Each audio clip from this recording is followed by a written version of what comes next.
اگر سڑک پر، گلی پر، راستے پر چلتے ہوئے ہماری ماں اور بیٹیاں وہ ہم سے ڈر رہی ہیں تو پھر میرا اور آپ کا لبادہ صرف انسانوں کا ہے، اندر سے ہم کتے اور حیوان ہیں، اس لیے کہ یہ ڈر درندوں سے محسوس کی جاتی ہے، انسانوں سے نہیں۔ ایمان عطا فرمائیں تو اللہ پاک ان کو ایک خاص قسم کی فراست اور ایک خاص قسم کی دانائی بھی عطا فرماتے ہیں۔ وہ دانائی کیسے حاصل کی جا سکتی ہے، اس کے لیے شرائط کیا ہے، اور جب وہ دانائی سینے میں، دل میں موجود ہو تو اس کے پہچان کے علامات کیا ہے، یہ گزشتہ مجلس میں تفصیل کے ساتھ عرض کر دی گئی تھی۔ اکابر صحابہ کرام، امت کے بزرگ منتخب ہستیاں، ان کی فراست کے ایک دو واقعات بطور شاہد، بطور مثال عرض کروں گا۔ حضرت امام شافعی رحمۃ اللہ علیہ نے فراست کی تعریف فرمائی تھی کہ فراست کس کو کہتے ہیں، فرمایا کہ ہی المہارت فی تعارف بواطن امور من ظواہرہا، کہ نفس کے اندر، دل کے اندر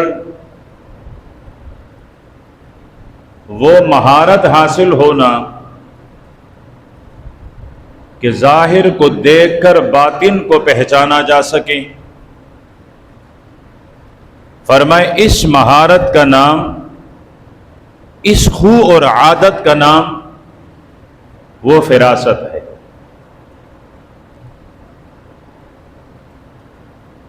علماء کرام نے لکھا ہے کہ انسانی تاریخ میں اب تک جتنے لوگ آئے ہیں ان میں 4 آدمی سب سے زیادہ صاحب فراست گزرے ہیں۔ پہلے نمبر پر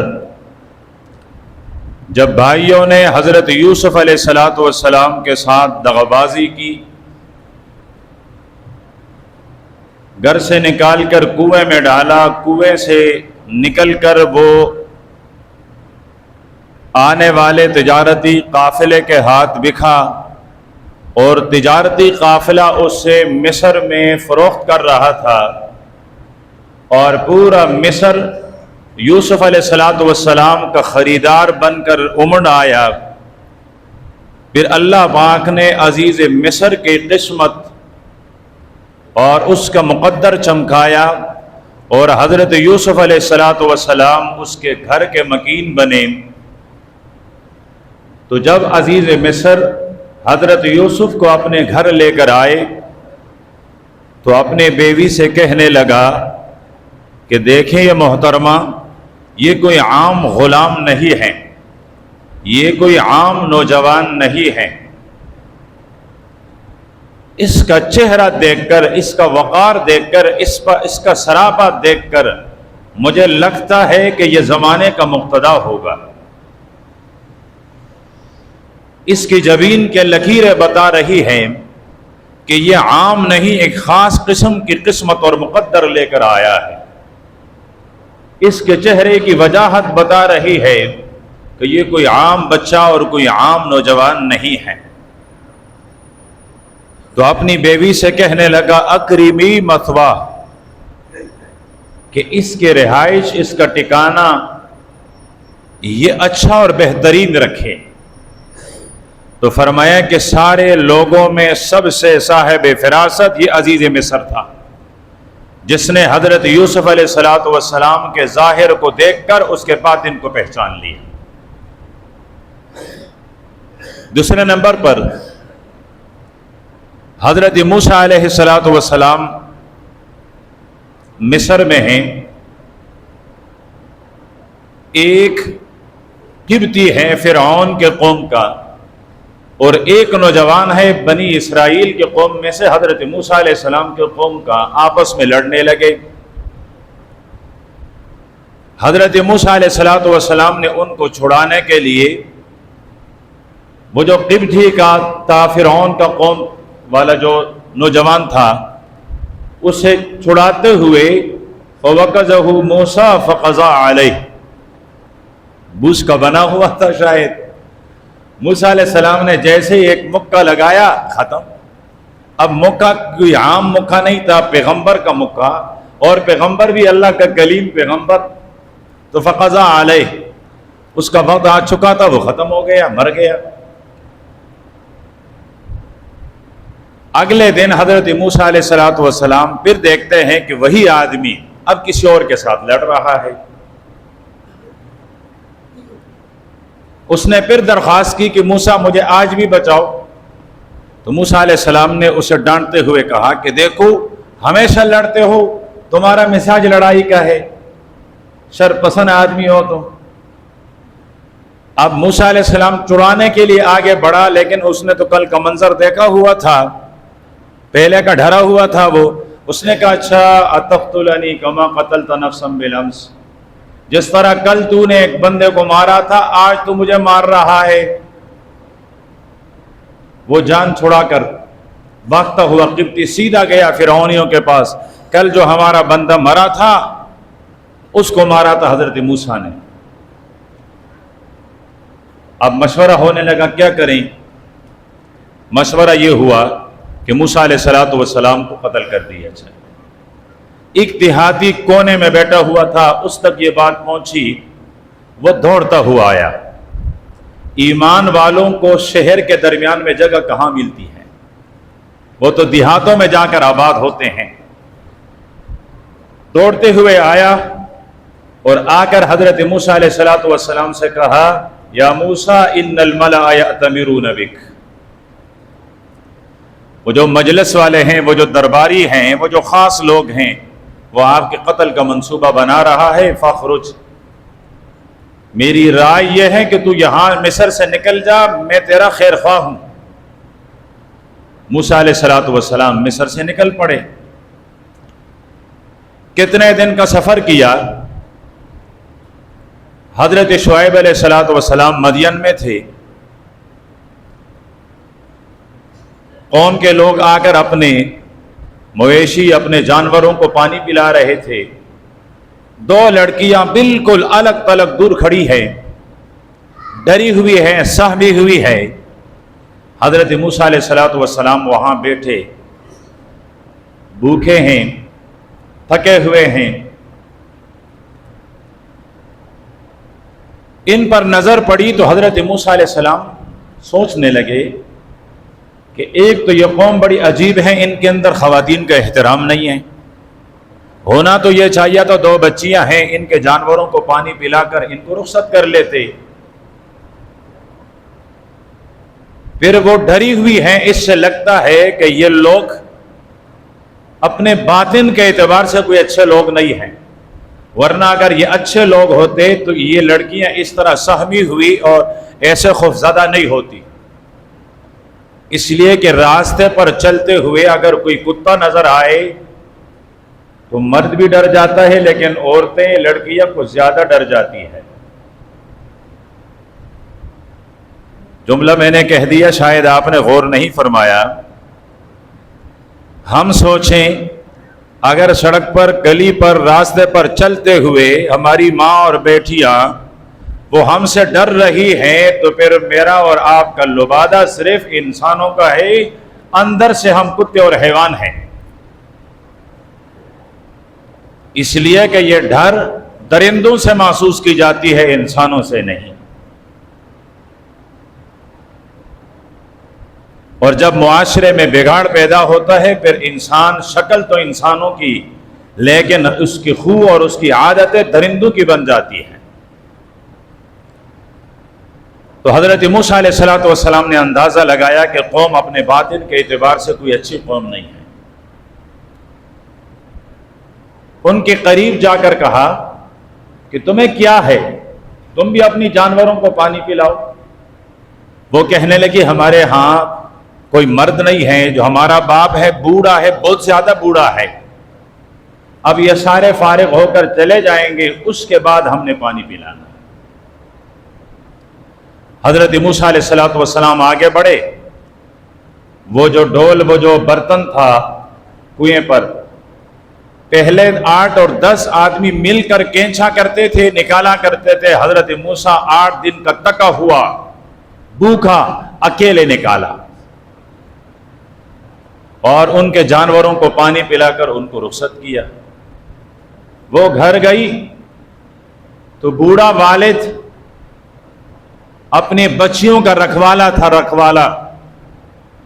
اس نے محسوس کیا ہمیشہ اس ٹائم پر تو میری بچیاں لوٹ کر نہیں آئی، آج وقت سے پہلے لوٹ آئی، معاملہ کیا ہے؟ پوچھ لیا آج کیسے جلدی آ گئی؟ انہوں نے کہا اللہ کا ایک بندہ ملا، اس نے پانی نکال کر ہمارے جانوروں کو پلایا اور ہمیں رخصت کیا. فرمایا جاؤ اسے لے کر آؤ.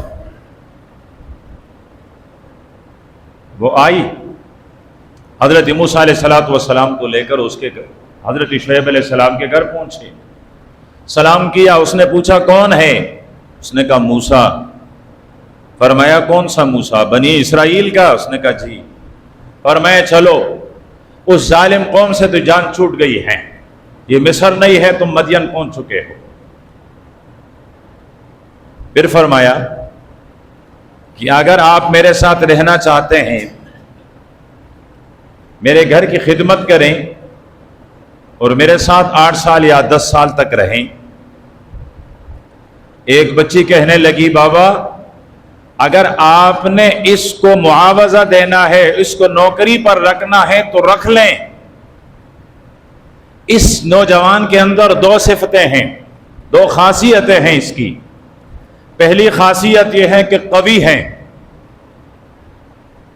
اللہ کے نبی نے ارشاد فرمایا المؤمن القوی، فرمایا قوی مومن، طاقتور مومن کمزور مومن سے اللہ کے ہاں بہتر ہے.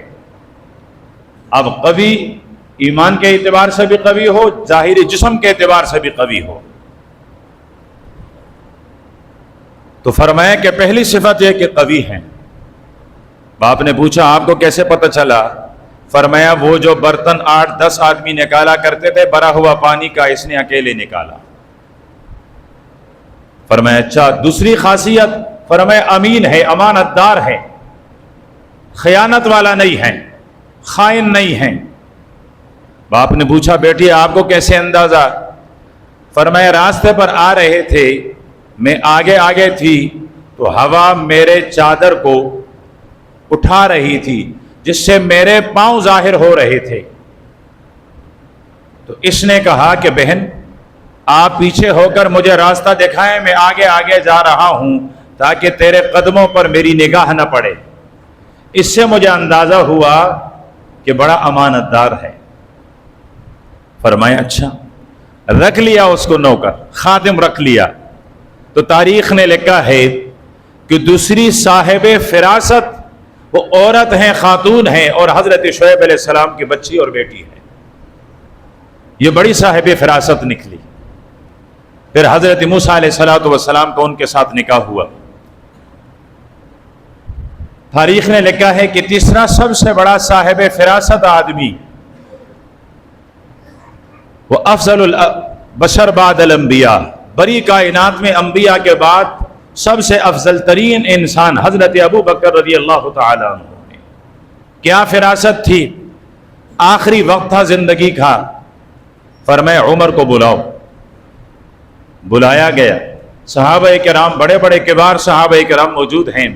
فرمایا میرے بعد خلافت وہ حضرت عمر کی ہوگی، یہ میرے بعد خلیفہ ہوں گے. اللہ کے پیارے پیغمبر نے اپنی زندگی میں نامزد کیا حضرت ابو بکر کو، حضرت ابو بکر نے اپنی ہی زندگی میں نامزد کیا حضرت عمر کو. تو فرمایا کہ یہ سب سے زیادہ فراست والا آدمی تھا حضرت ابو بکر، جس نے اپنے بعد حضرت عمر کو خلیفہ نامزد کیا. حافظ ابن القیم رحمۃ اللہ علیہ فرماتے ہیں کہ ایک روایت میں ایک اور خاتون بھی ہے جو بڑی صاحب فراست گزری ہیں، اور وہ خاتون کون ہیں؟ فرعون کی بیوی حضرت آسیہ. فرمایا یہ بھی بڑی صاحب فراست خاتون تھی. جب حضرت موسیٰ علیہ السلام چھوٹا بچہ نہر میں دریا میں بہتا ہوا فرعون کے محل میں پہنچا، انہوں نے اٹھا کر دیکھا تو پہلا حکم یہ تھا اسے قتل کر دو، ختم کر دو اس کو۔ تو فرعون کی بیوی کہنے لگی نہیں رہنے دو، فرمایا قرۃ عین لی، یہ میری آنکھوں کی ٹھنڈک ہے۔ یہ جملہ کہنا تھا، ایک دم احساس ہوا کہ کہیں میرے اوپر شک نہ آئے، تو فرمایا وَلَكَ قُرَّةُ عَيْنٍ لِّي وَلَكَ، فرمایا میری بھی آنکھوں کی تیری بھی آنکھوں کی ٹھنڈک ہوگی، اسے قتل نہ کرنا، ہمارا کوئی بچہ نہیں ہے، اس کو اپنا بچہ بنا لیں گے۔ فرمایا چلو رہنے دو۔ فرمایا یہ حضرت آسیہ جو فرعون کی بیوی ہیں، فرمایا 4 صاحب فراست لوگوں میں جو بڑی انسانی تاریخ میں صاحب فراست گزرے ہیں، ان میں سے ایک یہ فرعون کی بیوی بھی ہے۔ حضرت ابو بکر رضی اللہ تعالیٰ عنہ کا نام آیا کہ صاحب فراست ہیں۔ آخری وقت تھا، جس طرح یہ فراست ہے کہ حضرت عمر کو خلیفہ نامزد کیا، تو اماں جان سید عائشہ رضی اللہ تعالی عنہا کو بلا کر فرمایا عائشہ میرے دنیا سے گزرنے کے بعد اپنی دونوں بہنوں کا خیال رکھنا۔ فرمانے لگی بابا میں سمجھا نہیں۔ تو فرمایا کہ بیٹی میں نے یہی کہا ہے کہ اپنے دونوں بہنوں کا خیال رکھنا۔ فرمانے لگی بابا میں تو میری بہن حضرت اسماء اکیلی، 2 بہنیں، ہم دونوں کو مخاطب، ہم دونوں کو خطاب ہو رہا ہے۔ فرمائے نہیں۔ فرمایا بنت خارجہ جو میری بیوی ہے، آپ کی ماں ہے، وہ امید سے ہے، اور ابو بکر کی آنکھیں فراست والی دیکھ رہی ہے کہ میرے ہاں بچی کی ولادت ہوگی۔ تو فرمایا اپنی بڑی بہن کا بھی خیال رکھنا، لیکن وہ جو پیدا ہونے والی ہیں اس چھوٹی بہن کا بھی خیال رکھنا، ابھی تک دنیا میں آئی نہیں ہیں، اور یہ مشینیں اور یہ سارے جو چیک اپ وغیرہ کے سسٹم میں یہ بھی نہیں تھا۔ اس سے پہلے بتا دیا کہ اللہ پاک مجھے بیٹی عطا کرے گا۔ فرمایا اس آنے والی بیٹی کا خیال رکھے۔ حضرت عمر رضی اللہ تعالی عنہ، اللہ کے نبی نے ارشاد فرمایا میری امت میں اگر ایسے لوگ گزرے ہیں کہ جو بات کرے ان کی بات صحیح ہو، جن کو باتوں کا الہام کیا گیا ہو، فرمائے میری امت میں وہ حضرت عمر ہے رضی اللہ تعالی عنہ۔ صحابہ کرام فرماتے ہیں حضرت عمر رضی اللہ تعالی عنہ نے جب کسی کام کے بارے میں، کسی بات کے بارے میں یہ فرمایا کہ انی لأظن کذا، میں اس معاملے کو یوں دیکھتا ہوں، اس بات کے بارے میں میرا گمان یہ ہے، فرمایا حضرت عمر رضی اللہ تعالیٰ عنہ نے جب اس طرح فرمایا تو اسی طرح ہوا کرتا تھا جس طرح حضرت عمر فرمایا کرتے تھے۔ حضرت عمر رضی اللہ تعالیٰ عنہ وہ ہستی کہ فرشتے ان کی زبان پر باتیں کیا کرتے تھے۔ حافظ ابن حجر رحمۃ اللہ علیہ نے وہ مقامات جمع کیے ہیں جہاں حضرت عمر رضی اللہ تعالیٰ عنہ نے رائے دی ہے فرش پر بیٹھ کر، اور اسی الفاظ میں اللہ پاک نے قرآن پاک کی آیتیں اتاری ہے۔ 17 سے لے کر 27 آیتیں ایسی ہیں جہاں حضرت عمر رضی اللہ تعالیٰ عنہ کی رائے پر قرآن اترا ہے۔ حضرت عثمان رضی اللہ تعالیٰ عنہ کے پاس کچھ لوگ آئے، انہوں نے نگاہ اٹھا کر جیسے ہی دیکھا تو نظریں جھکا لیے، اور ویسے بھی حضرت عثمان رضی اللہ تعالیٰ عنہ کا مزاج یہ تھا کہ آپ کی آنکھیں ہمیشہ جھکی ہوئی ہوتی تھی، یہ مزاج تھا حضرت عثمان کا۔ نظریں جھکاتے ہوئے ارشاد فرمایا کہ میرے پاس ایسے لوگ آتے ہیں جن کی آنکھیں بدنگاہی کر کے بدکاری کی ہوئی ہوتی ہے، یعنی ایسے لوگ جن کی آنکھوں نے بدنگاہی کی ہے، فرمایا ایسے لوگ میرے پاس آتے ہیں۔ تو آنے والوں نے اندازہ لگایا کہ واقعتاً ہماری نگاہ غلط استعمال ہوئی ہے۔ تو یہ صحابہ کرام رضوان اللہ علیہم اجمعین، یہ ان کی فراست تھی کہ ظاہر کو دیکھتے تھے، باطن میں بھی وہ نظر آیا کرتا تھا۔ حضرت علی رضی اللہ تعالیٰ عنہ کا ایک واقعہ تاریخ نے لکھا ہے کہ حضرت علی رضی اللہ تعالیٰ عنہ فرماتے ہیں کہ رات میں نے خواب دیکھا، فجر کا وقت ہے، میں مسجد میں ہوں، اللہ کے پیارے پیغمبر مسجد میں داخل ہوئے، نماز کے لیے آئے، آپ نے نماز پڑھائی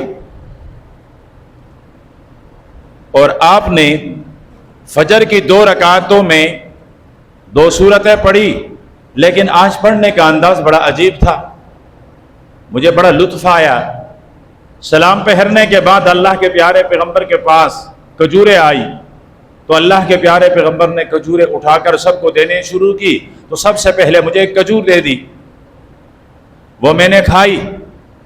فرمایا دل میں یہ آ رہا تھا کہ میں تقاضا کر لوں کہ حضور مجھے دوسری کھجور بھی دے دے، لیکن اب کھجور کھاتے ہوئے وہ ختم ہونے والی تھی کہ میری آنکھ کھل گئی۔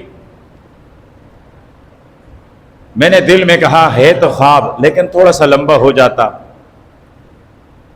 فرمایا میں اٹھا، میں نے تہجد کی نماز پڑھی، فجر ہوئی تو مسجد میں آیا، مؤذن کے پاس مجھے جگہ ملی۔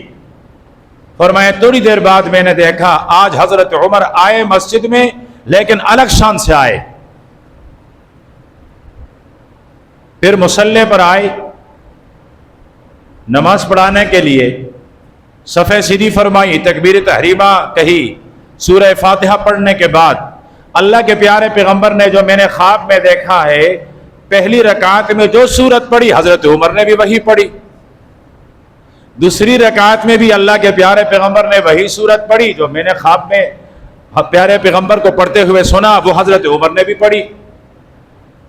سلام پہرا، میں ابھی سوچ رہا ہوں کہ اتنے میں دیکھا ایک خاتون آئی، اس نے ایک پلیٹ دے دی حضرت عمر کو، حضرت یہ ہدیہ ہے۔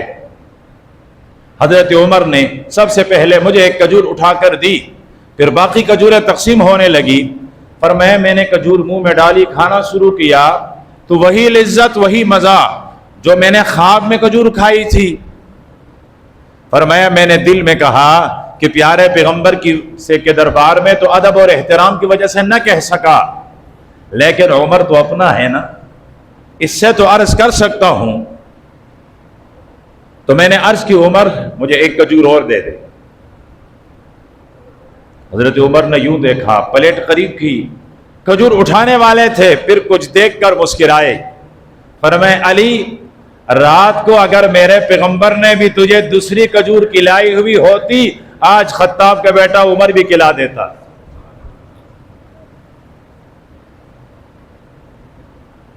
حضرت علی فرماتے ہیں میں تو حیران ہو گیا کہ جو صورتیں اللہ کے نبی نے خواب میں پڑھی وہی حضرت عمر نے فجر کی نماز میں، وہاں بھی نماز کے بعد خاتون آئی اور کھجوریں، یہاں بھی خاتون آئی اور کھجوریں، وہاں بھی مجھے ایک کھجور ملی، یہاں بھی ایک کھجور ملی، اور حضرت عمر نے فرمایا علی اگر وہاں تجھے دوسری کھجور مل جاتی تو میں بھی دے دیتا۔ یہ فراست ہے صحابہ کرام رضوان اللہ علیہم اجمعین۔ حضرت سری سقطی رحمۃ اللہ علیہ، حضرت جنید بغدادی رحمۃ اللہ علیہ کے ماموں ہیں۔ جنید بغدادی رحمۃ اللہ علیہ ان کے پاس گئے تو انہوں نے کہا کہ مسجد میں قرآن پاک کا درس دے دیں۔ معاشرہ آباد ہوتا ہے قرآن پاک سے، گھروں کے اندر آبادی آتی ہے تو قرآن پاک سے۔ صحیح معنوں میں اگر ایمان بنتا ہے، ایمان قوت آتی ہے، ایمان قوی ہوتا ہے تو قرآن پاک سے۔ آج ہمارے دلوں میں ایمان ڈھوا ڈول کیوں ہیں، کمزور کیوں ہیں؟ اس لیے کہ سینے میں قرآن نہیں ہے، قرآن سے لگاؤ نہیں ہے۔ تو فرمایا کہ جنید مسجد میں قرآن پاک کا درس دے دیں۔ حضرت جنید بغدادی رحمۃ اللہ علیہ فرماتے ہیں میں نے دل میں سوچا میں کیا اور کیا قرآن پاک کا درس میں کیسے دوں. فرمایا میں نے انکار کیا. میں سویا، خواب میں آپ صلی اللہ علیہ وسلم کی دیدار ہوئی. آپ نے فرمایا جنید جب سر سقطی نے تجھے حکم دیا تھا درس قرآن کا کیوں نہیں دیا، دے دیتے. فرمایا بیدار ہو کر میں نے کہا اللہ کے نبی کا حکم ہے، اب تو مجھے درس قرآن دینا ہے، اب تو قرآن پاک کا بیان کرنا ہے، اب تو قرآن پاک لوگوں کو سکھانا ہے. فرمایا میں گیا حضرت سری سقطی رحمۃ اللہ علیہ کے پاس اور میں نے کہا حضرت اب میں قرآن پاک کا درس دے دوں. فرمایا کل میں نے کہا تو نے نہیں مانی بات، اور جب اللہ کے نبی نے حکم دیا تو آ کر التجا کر رہا ہے، درخواست دے رہا ہے، اجازت لے رہا ہے. جب اللہ کے نبی کا حکم ہے تو مجھ سے اجازت لینے کی کیا ضرورت؟ فرمایا میں حیران ہو گیا، خواب تو میں نے دیکھا، سری سقطی رحمۃ اللہ علیہ کو کیسے پتہ چل گیا؟ یہ ہے وہ ایمان کی فراست. علم غیب نہیں جانتے تھے، یہ ایمانی فراست، یہ ایمانی نور ہے. سید الطائفہ، امام الائمہ، سراج الائمہ، اللہ کروڑہ رحمت نازل فرمائیں امام ابو حنیفہ رحمۃ اللہ علیہ کے مرقد پر. کچھ نوجوان وضو کر رہے تھے. امام ابو حنیفہ رحمۃ اللہ علیہ دیکھ رہے ہیں، وہ ہاتھ دھو رہے ہیں، وہ چہرہ دھو رہے ہیں، وہ ہاتھ دھو رہے ہیں اور گناہ ٹپک رہے ہیں. اور گناہ کیا ہے؟ ماں باپ کی نافرمانی.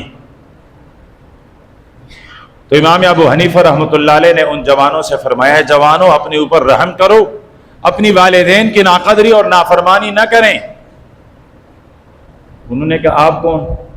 کہتے اس سے آپ کا کیا غرض؟ میں کوئی بھی، لیکن آپ کے وضو سے جو پانی ٹپک رہا ہے، جو گر رہا ہے، اس میں مجھے نظر آتا ہے تم والدین کے نافرمان ہو. یہ ہے ایمانی فراست. انہوں نے کہا توبہ، آئندہ اپنے والدین کی نافرمانی نہیں کریں گے. لوگ غسل کر رہے تھے، اب گھر گھر غسل خانہ ہے، دیہات کا وہ تھا زمانہ، پورے گاؤں کے لیے چشمے اور جو وہ ہوتا تھا اس میں وہی غسل کیا کرتے تھے یا نہریں ہوا کرتی تھی. امام ابو حنیفہ رحمۃ اللہ علیہ تشریف فرما ہیں، لوگ غسل کر رہے ہیں، آنکھوں سے آنسو جاری ہو گئے. کسی نے کہا امام صاحب کیا بات ہے، کوئی تکلیف ہوئی؟ فرمایا دل ٹکڑے ٹکڑے ہوا. فرمایا معاملہ کیا ہے؟ فرمایا یہ جو غسل کرنے والے نوجوان ہیں یہ بدکار ہے، یہ بدکار ہے، یہ بے حیائی میں مبتلا ہے. فرمایا آپ کو کیسے پتہ چلا؟ کس نے بتایا؟ فرمایا جو پانی بہہ رہا ہے اس کے اندر وہ جو زنا کی گناہ کی نحوست ہے وہ ساتھ میں بہہ رہی ہے، اس پانی کو دیکھ کر کہہ رہا ہوں. عالم الغیب نہیں تھے امام ابو حنیفہ رحمۃ اللہ علیہ، لیکن ایمانی فراست اتنی قوی اور اتنی مضبوط تھی کہ اس چلتے ہوئے پانی نے بتایا کہ ان نوجوانوں کا کردار کیا ہے. ان کو بھی پتہ چلا، انہوں نے کہا توبہ، آئندہ نہیں کریں گے. کہ ہمارے غسل کے پانی سے پتہ چل رہا ہے کہ ہم بدکار ہیں. تو یہ ایمانی فراست فرمایا وہ مہارت ہے کہ جس کے ذریعے سے ظاہر کو دیکھ کر باطن کا اندازہ لگایا جاتا ہے. تو اللہ پاک ہمیں بھی ایسے ایمانی فراست عطا فرمائیں. لیکن یہ ایمانی فراست کیسے حاصل ہوگی؟ وہ 5 شروط، اور اس میں سے سب سے بڑی بنیاد وہ تھی آنکھوں کی حفاظت، نگاہ کی حفاظت. پھر نور ایمان دل میں اترتا ہے، مضبوط ہوتا ہے، جگہ بناتا ہے، اور جب یہ اپنا جگہ بنا لے تو پھر آنکھیں صرف ایمان کے بارے میں دیکھتی ہے، پھر کان صرف ایمان کی بولیاں سنتی ہیں، پھر زبان پر صرف ایمان کی بولیاں آتی ہیں، پھر دل صرف ایمان کے بارے میں سوچتا ہے. ہمیں دنیا کی تو فکر ہے، دنیا کی آسائشوں کی فکر ہے، دنیا کے بینک بیلنس کا تو فکر ہے، لیکن ہم نے دنیا میں رہنا ہے ایک معمولی مدت کے لیے، قبر میں ہم نے رہنا ہے بڑی مدت کے لیے، آخرت میں ہمیں رہنا ہے ہمیشہ۔ ہم نے نہ قبر کی فکر کی نہ اپنی آخرت کی فکر کی، جبکہ ہم نے وہاں ہمیشہ رہنا ہے، اور وہاں سرمایہ کام آنا ہے ایمان بنیاد اور عمل صالح۔ جب اس کی فکر کریں گے تو اللہ پاک میری اور آپ کی زبانوں پر، میری اور آپ کے کانوں پر، میرے اور آپ کے آنکھوں پر، میرے اور آپ کے اعضاء پر ایمان کے نور کو طاری فرمائیں گے، اور ایمان کا نور ہمیں اپنے جسم میں، اپنے دل میں وہ چمکتا ہوا نظر آئے گا۔ اللہ پاک ہم سب کو عمل کی توفیق عطا فرمائیں۔ وآخر دعوانا الحمدللہ رب العالمین۔